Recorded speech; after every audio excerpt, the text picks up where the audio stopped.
ประเทศไทยไม่มีรถหรูมีแต่รถโตโยต้ารุ่นเก่าๆแล้วก็ดาวไม่เหมือนคนลาวรวยมากสวัสดีครับพี่น้องเบิร์ดสุขุสุคนเนาะมื้อนี้บ่าวยัดจะมาถ่ายเนาะภาพบรรยากาศรถที่วิ่งอยู่ในฝั่งไทยพี่น้องอยู่ตอนนี้บ่าวยัดอยู่ที่จังหวัดปทุมธานีเนาะจะถ่ายภาพบรรยากาศถนนพี่น้องที่มีรถแล่นหรือว่ารถสัญจรไปมานั่นเองเนาะพี่น้องเนาะอยากจะถ่ายให้เบิ่งว่า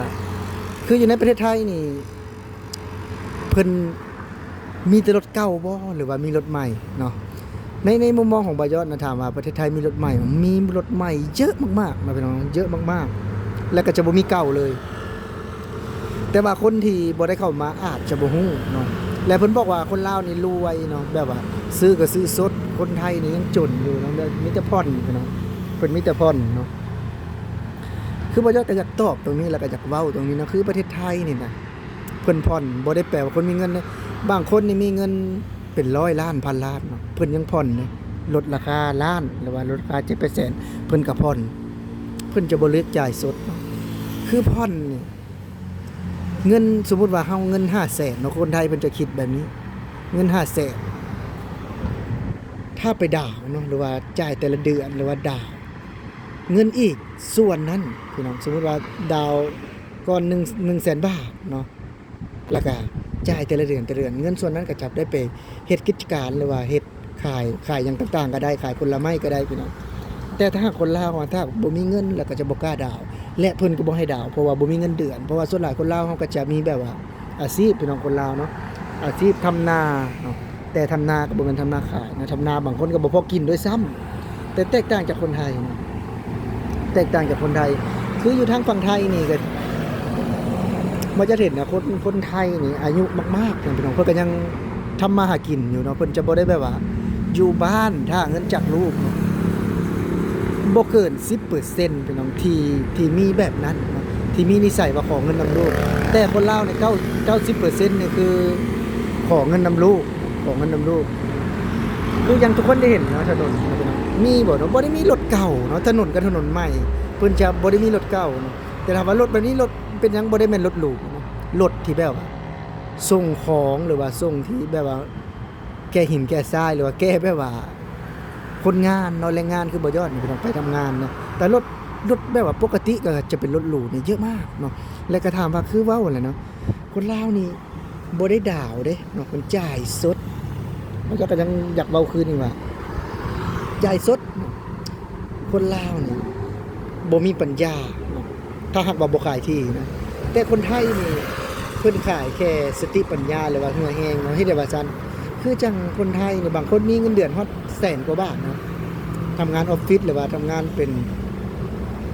แบบว่าอยู่ในบริษัทใหญ่ๆเนาะ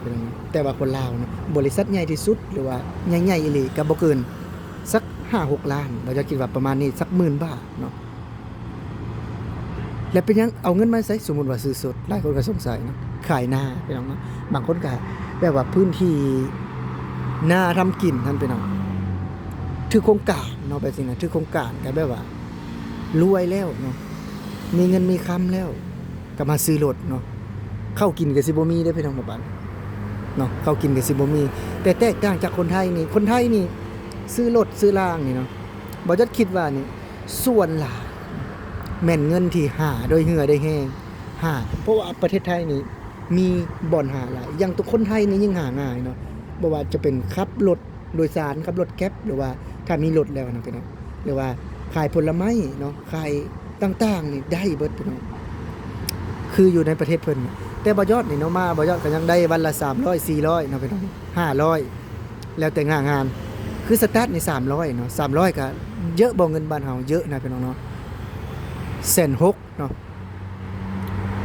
160,000 กีบเนาะถ้าสมมุติว่าขั้นต่ำนะแต่ถ้าว่าปกติที่เลทเขาได้อีหลีเลยก็400เนาะ400ก็200,000เนาะ200,000กู้ว่ามื้อนึงขนาดพี่น้องเห็นบ่คือมันเห็นให้จุดแตกต่างคือพื้นฐานยังมีรายได้อีกแล้วแต่ว่าคนลาวนี่ถ้าหากบ่เป็นตำรวจหรือว่าทหารก็จะบ่ได้มีเงินเดือนนะพี่น้องบ่ได้มีเงินเดือนคือรถแบบนี้เนาะอยู่ทางประเทศไทยนะคนธรรมดาเนาะคนขายแรงธรรมดาเพิ่นก็สามารถซื้อได้เพราะว่าคนหนึ่งขั้นต่ำเพิ่น500 บาทเนาะ พิ่นทำงานวันละ500 บาทดาวน์รถเดือนละ 6,000 บาทเนาะพี่น้องเนาะถ้าเพิ่นทำงาน2คนผัวเมียซื้อได้สบายรถเนาะซื้อได้สบายเลี้ยงลูกไปพร้อมแต่ถ้าว่าคือบ้านเฮาเป็นจังหวะขายให้ขายนาบ่มีงานเฮ็ดบางคนก็เผาถ่านหรือว่าอาชีพทำงานกับนายจ้างจีนบ่สามารถที่จะมีรายได้มาจุนเจือเนาะแต่ถ้าคือทางฝั่งไทยเพิ่นด่าทั้งที่มีเงินแต่ว่าดาวนั่นคือความคิดสิฉลาดว่าเอาเงินตรงนั้นสิเอาไปใช้หยังต่อเนาะหรือว่ามีแนวคิดแบบใดเงินสมมุติว่ามีเงิน 500,000 บาท 600,000 บาทสิไปซื้อรถเพิ่นซื้อได้แล้วแต่เพิ่นจะบ่ซื้อสดเนาะคือคนไทยนี่บ่จักเชื่อเลยว่าทุกคนน่ะบ่มีเงินน่ะบ่คือคนลาวนะ คนลาวนี่บางคนบ่มีเงินนี่บ่มีอีหลีนะพี่น้องบ่มีอีหลีแม้แต่กระทั่งเจ็บเป็นอุ่นๆก็ได้ขายงัวขายควายใส่เพื่อจะนำเงินตรงนั้นมาเนาะพี่น้องนำเงินตรงนั้นมาแบบว่าจุนเจือครอบครัวคือประเทศไทยจะแบบว่าเพิ่นเฮ็ดหยังเพิ่นคือวางแผนเพิ่นวางแผนกับประเทศไทยนะแบบว่าเฮ็ดแล้วก็เฮ็ดจริงนะพี่น้องเนาะคือรถที่เห็นนี่ก็บ่อยากกันถ่ายถามว่ารถหรูบ่บ้านเฮาคือรถหรูเลยแบบนี้รถหรูแต่อยู่ทางประเทศไทยธรรมดารถวิ่งแบบนี้เพิ่นจะวิ่งแบบรถธรรมดาแต่ว่าช่วงนี้มันก็ดึกเนาะดึกแล้วก็อาจจะบ่มีรถแล่นเนาะเพราะว่าคือบ่อยากอยู่บ่ได้เป็นอยู่ในตัวเมืองนะพี่น้องเนาะอยู่ตามซอยเนาะซอยถนนในหมู่บ้านซอยถนนในเขตชุมชนประมาณนี้พี่น้องคือรถก็จะบ่หลายเนาะแต่ถามว่าคือบ่อยากอยู่นี่ยากบ่อยู่ประเทศไทยบ่ได้ยากบ่ได้ยากบ่ได้ยากคืออยู่สะดวกสบายอยู่ในประเทศไทยจะแบบว่าใช้พาสปอร์ตใบเดียวเนาะพักอยู่ไสก็ได้ไปเลาะอยู่ไสก็ได้เนาะคือจะเห็นได้ความสะดวกสบายถือว่าดีที่สุดแล้วการมาอาศัยอยู่ในประเทศไทยเนาะมันแบบว่าเป็นสิ่งหนึ่งที่คนลาวเนาะหลายคนใฝ่ฝันเนาะใฝ่ฝันที่จะหาเงินเนาะอยู่ในประเทศไทยอยู่ในประเทศไทยแม่นสะดวกสบายถ้าหากว่าเขาอยากไปทำงานเวียดนามจีนเนาะบ่อยากก็บ่ฮู้ว่าบ่อยากจะสู้ได้บ่แต่ว่าอยู่ประเทศไทยนี่บ่อยากยอมรับว่าสู้ได้เนาะสู้ได้เพราะว่าหนึ่งนายจ้างก็เว้าเป็นกันเองบางคนน่ะเพิ่นว่าพี่น้องแบบว่าคือหมู่คือเพื่อนคือพี่คือน้องเพิ่นคิดเนาะเพิ่นจะบ่ได้คิดแบบเฮาว่าเป็นขี้ข้าหมาไส้เนาะเพิ่นจะบ่ได้คิดเพิ่นจะมองให้แบบว่าให้